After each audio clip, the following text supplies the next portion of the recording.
specific shooter or a single incident. The way they are connected, though, is we've had individuals that have decided to make poor decisions and utilize a handgun to solve their differences.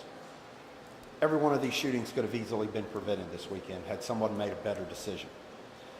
Our shooting numbers, although it's a shock to the conscience, we saw 5 over the weekend, our numbers are still trending downwards, where we have a 33% decrease in our non-fatal shootings, where we were at, I believe, 606 last year, and we're at 409 for the year this year. Our homicide clearance rate is also trending towards 50%, whereas it's traditionally been in the 30s.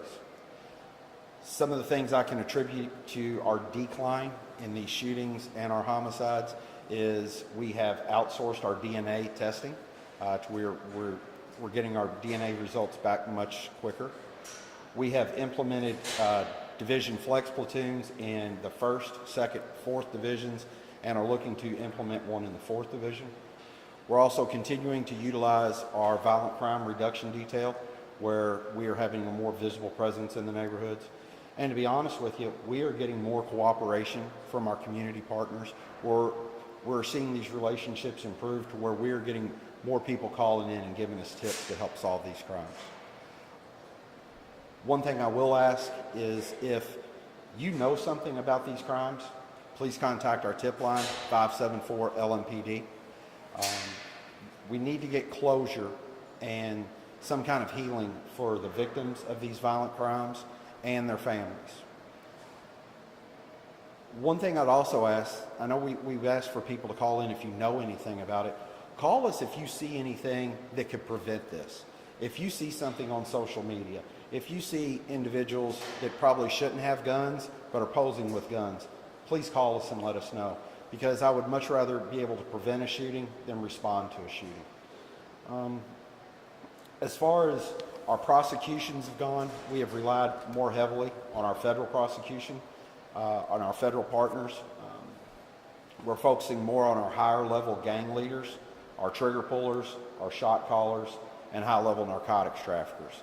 And focusing on those individuals, I believe, has also helped decrease in our crime numbers. So with that, does anybody have any questions? Are there any arrests from this weekend or suspects that you are aware of? Those investigations are still ongoing, so they're being handled at a division level.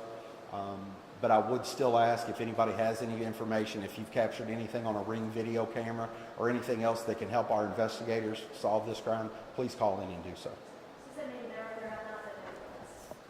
As of right now, I do not believe so, and I don't know where the leads are and where they are in the investigations. These are still pretty early on. So you mentioned 5 shootings. I mean, that, to my understanding, was on Sunday, but there are also 4 on Saturday, which would bring the total over the weekend to 9. What's your response to that? We did have 5 all in one day, which seemed to shock the conscience. So, yes, we did have a pretty violent weekend. So when you say, just to clarify, so there were 5 to Sunday, and then were there also 4 on Saturday? I believe there were. Were there 4 this Saturday? I think there was 7. Okay. He's going to get the exact number. Yeah, I was going to say, I think we can say. Yeah, I thought we were just talking. I thought we were talking about just Sunday. So I apologize. No worries. What are you all doing as a department to ensure that while this transitioning is happening with the chief higher up, that you all are still able to focus on the cases that you're working right now? The transition does not have an effect on how we are policing. We are still focused on violent crime. We're still focused on our higher level investigations. The way we are conducting our investigations has not changed, and that is not impacting how we're investigating crime. We seem to have a little bit of a lull in shootings in like October and November, and also whatever it is, 9 all in one weekend. Do you have any explanation why such a like an explosion in just a couple of days? Really, there is no rhyme or reason to that. You're trying to apply logical behavior to illogical behavior. So why? I don't know. And when something like this happens, this many shootings in such a short period of time, does that kind of spread you guys then trying to respond to all of these? Like, how does that work for you guys? Well, the one way it does respond, especially if you have 5 in one day, we're already short manpower. So you have to have your beat officers, they're responding, they're securing a scene. You've got homicide detectives that are responding or division level detectives that are responding. So if they're at one scene, that could tie up anywhere from 15 to 20 officers. And then you have another one, and then they're going back and forth. And in the meantime, while they're going back and forth to these scenes, they're also not being able to make calls for service, actively patrol, be visible in the neighborhood. So there is a huge rippling effect as we respond to it. Not just one shooting, but if you have 5. Have all of the victims been identified, and have you been able to speak with the family members? I believe all the victims have been identified, and the division level detectives should have been able to already make contact with either the victim themselves or a family member. You mentioned the fact that these shootings aren't no evidence that any of them are connected. Correct. What's your response to the fact that 9 shootings happened in different locations across the area in such a short amount of time? Well, once again, we're trying to apply logical thinking to illogical behavior. Our level of gun violence in the city, although it's decreasing, it's still unacceptable. Our numbers are still unacceptable. And I know you talked about some of the prevention methods that have been successful this year, cooperation, going after gang leaders. What are some rough numbers of those gang leaders that you've been able to address? I know the other week we saw 2 people be arrested, and they were part of a gang that you all have been tracing for a while. A lot of those are done under federal indictments, and I believe we are over 80 federal indictments for the year, which typically 20 federal indictments is a good number, especially when you look at the federal process and how those cases have to be presented. So the level of investigations that we've put together and gone after the hierarchy of these individuals that are fueling the violence and the drug trafficking in this city, it's a substantial number, and I attribute that to our CID, Criminal Investigations Division, focusing specifically on those individuals and our violent crime.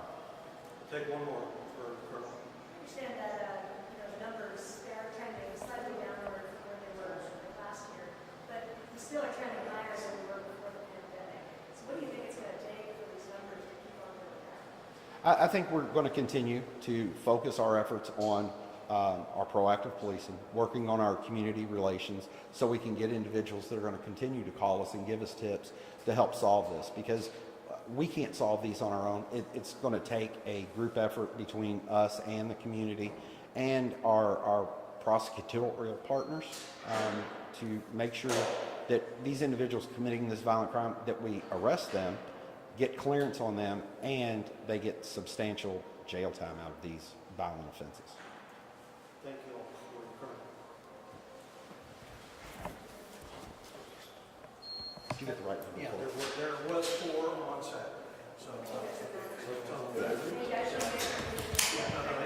And I apologize. I thought we were just talking about the 5 yesterday. So. Gotcha. Snagging. are you doing the drug presser or is that somebody else? It's going to be this handsome individual right here. Sorry, I just found out about it myself. So. Yeah, right. I got the number. We're going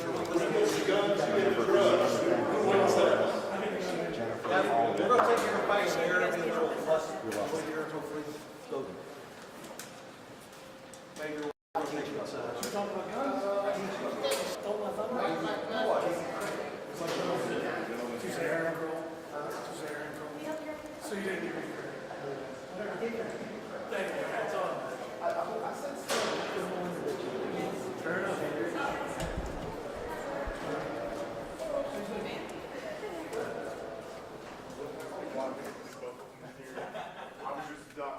Why didn't you do what I was told? You know, nobody wants to listen to us. Well, we get 2 locations this week. Right. Completely different.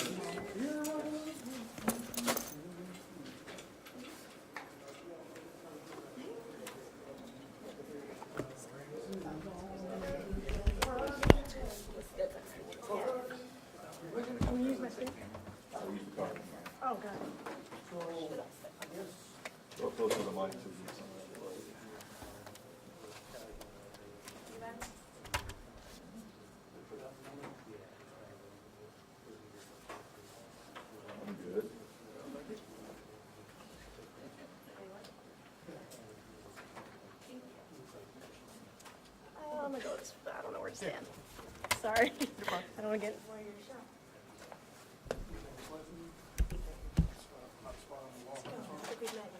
Nice to meet you. I'm Ian. Madeline, where do you work for? WHNS. How's it been? What's up, Ian? How's it going, dude?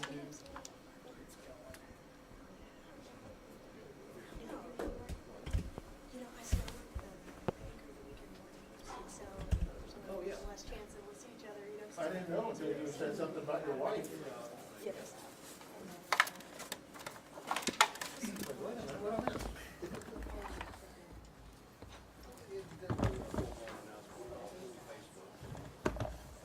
Guys, everybody get a audio check and a white balance? Give you, not a white balance? I mean, I'm as white as snow, so you could probably get a white balance off of me. But everybody's audio good wise? Everybody good? And I think Spectrum did leave, so, okay, we'll help in that. Everybody, I'm going to introduce Major Aaron Kroll. He's the leader of our criminal intervention division, and he'll give you some numbers of what they've been doing this year. Sir? Good afternoon. As you said, my name is Major Aaron Kroll. I'm the commander of the Criminal Interdiction Division, which here at Louisville Metro is our narcotics, gangs, violent crime, firearms, intelligence. We cover a wide variety, but our bottom line is to address violent crime in all its fashions and anything that feeds violent crime in Louisville.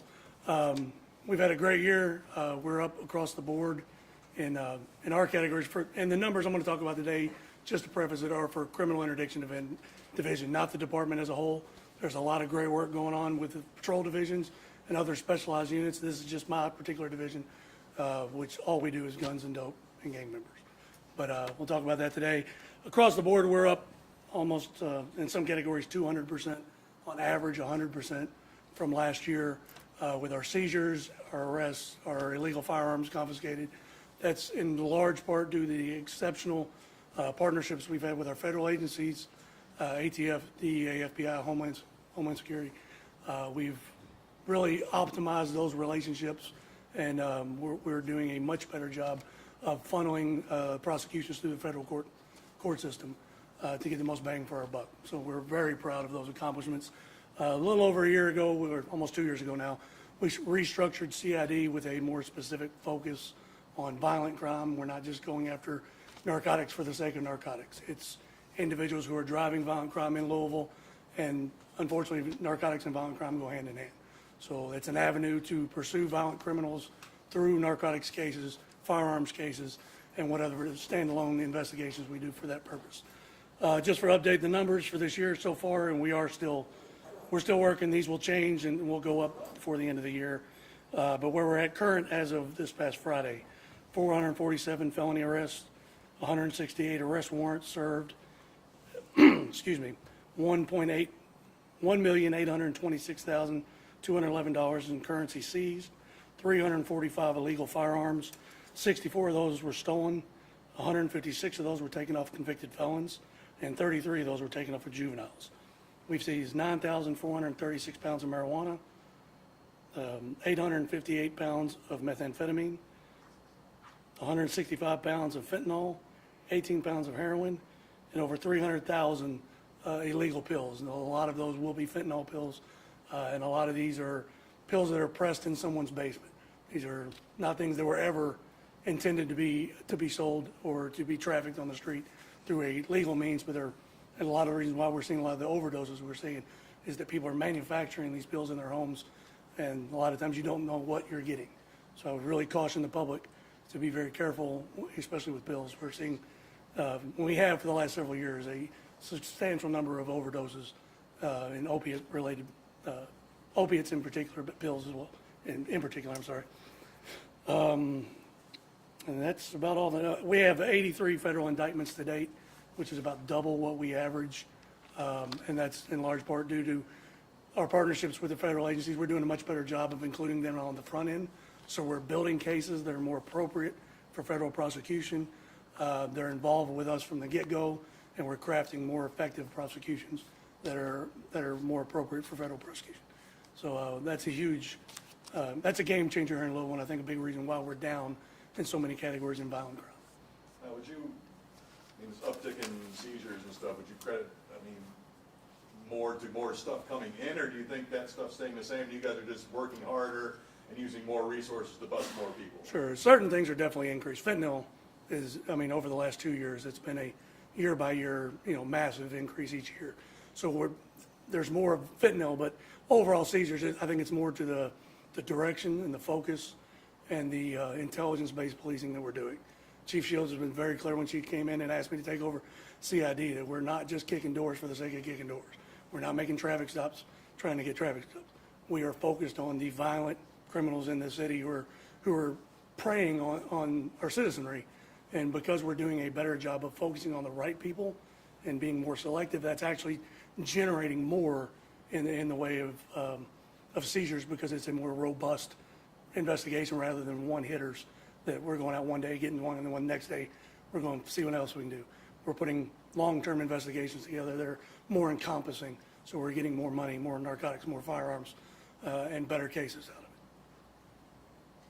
So your numbers are up and have improved, but it looked like for the department as a whole, just looking at the weekly crime report, that in terms of firearms seized and narcotics arrests, those numbers are pretty much on trend with last year. So can you kind of talk about how you guys are improving, but the department as a whole is kind of similar to last year? No, I can't. Okay. I don't have a basis for that. I don't know the big picture of how those numbers are playing out. I can just speak for my division, that we're focused. I know that patrol divisions are also focused on firearms. What would be the reason for those numbers being similar to last year? We were in the same space last year as well. I think CID particularly is doing a better job of being more effective this year than we were last. I know you mentioned 83 federal indictments. Yes, Are ma'am. those the same that Colonel Healy was just speaking about, the gang leaders? Yes, ma'am. Okay. Yeah, we've had probably over a dozen cases with several members that are members of syndicates that were indicted in groups 6, 7, 8. I think one we had 14 different members that were all indicted together. So it's been huge. Does that help you guys out, having federal prosecutors take over the process, and that way you don't have to worry about, putting local resources into it? No, it's not really any difference in the local resources. My guys are involved in the process all the way through. We have the expertise that federal agents have in working a federal court system that we may not have. But I mean, the biggest benefit to us is that federal time is real time. When we put bad guys in jail, they stay in jail. And we haven't had that for several years here in the county or the state system. So we've been very fortunate to partner with them. And I mean, people are going to do what they're going to do unless there's consequences for it. So, I mean, the more that we can provide those consequences, the more we have a lasting impact here in Louisville. And I know you said you don't have a metric to go off of, but just thinking about the future, what do you think it'll take to get even more of these drugs off the streets? We know that overdoses have increased here and across the country, especially with fentanyl. I mean, the key is consistency. We can't go changing our plan every other year. And, we can always improve the plan. We can tweak it. We can do better. But we have to be consistent. And I think in Louisville, over the last 10 years, you've had periods of 4 or 5 different schools of thought on how we're going to go about this. And every time you do that, you restart that. And then you don't have the buy-in. You don't have the consistency from the officers. And we need a lot of support from our judicial partners. I mean, we need a functional juvenile justice system in Jefferson County. We need a county and a Commonwealth Attorney's Office that prosecutes cases. We need elected officials that support those crime trends or the initiatives. So, I mean, consistency is what I would say is the biggest issue here. That said, how do you expect to deal with the upcoming change in the department head? That's outside of my scope, ma'am. I'm a soldier. I do what I'm told. So. Any other questions for the mayor? Thank you, sir. Thank you all. We'll send you the pictures. We'll get them emailed out here in a few minutes for you, so that way you don't have to worry about trying to take pictures of it. So, Thank you so much. thank you all very much for coming. We appreciate it. And I'm sorry, I didn't mean for that to come off No, short. no, it didn't at all. It just, I don't want to speak about somebody else's Sure. shop when I don't know the Sure. particulars. Hey, I'm gonna ask. Whatever you No, say no, is no, whatever that's you say. Josh, I can't get that off. It's like my hand were like Aaron Rodgers out there. Good.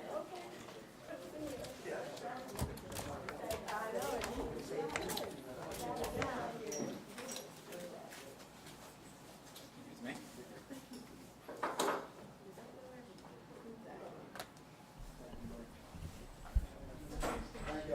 Thank you. Thanks, Aaron. Like I said, give me a few minutes, let me get up to my office and push a few buttons and I'll have it in your email for you, okay? Okay. You're welcome, thanks, Scott. I was gonna say, right, I was gonna say, I do more conversations via email than I do normal phone It's conversations. good to put a face to it. Sure, you got nice to meet you. I'll use my name to say it. I